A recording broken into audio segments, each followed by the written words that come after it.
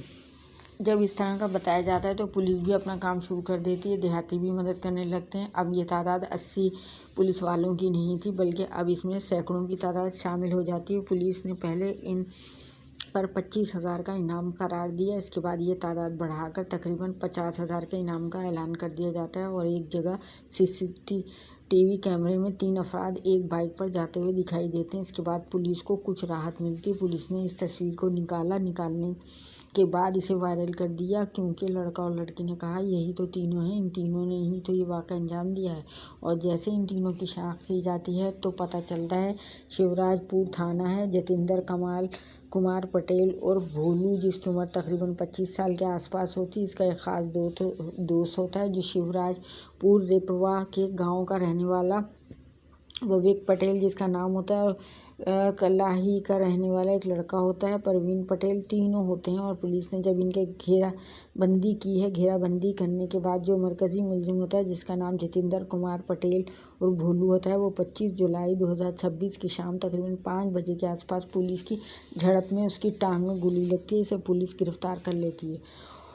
और जो इसके बाकी साथी होते हैं उन्हें देर रात में हिरासत में ले लिया जाता है, यानी कि अब इनसे फिर पूछगछ की जाती है। दरअसल जो मरकज़ी मुलजिम होता है इसका नाम जतिंदर होता है। जतिंदर के 2 भाई हैं और 3 बहनें हैं। कुल मिला के 5 अफराद हैं। अपने घर में भाई बहन और उनके वालिदैन, जो दोनों भाई होते हैं, जतिंदर और उसका जो भाई होता है, ये बेंगलोर में रहने के बाद होटल में काम किया करते थे। होटल में जिस तरह का कोई भी काम होता है तो इन्होंने फिर फैसला किया कि क्यों ना अपने गांव की तरफ चलते हैं, वहाँ होटल खोलेंगे, होटल खोलकर आराम से रहेंगे।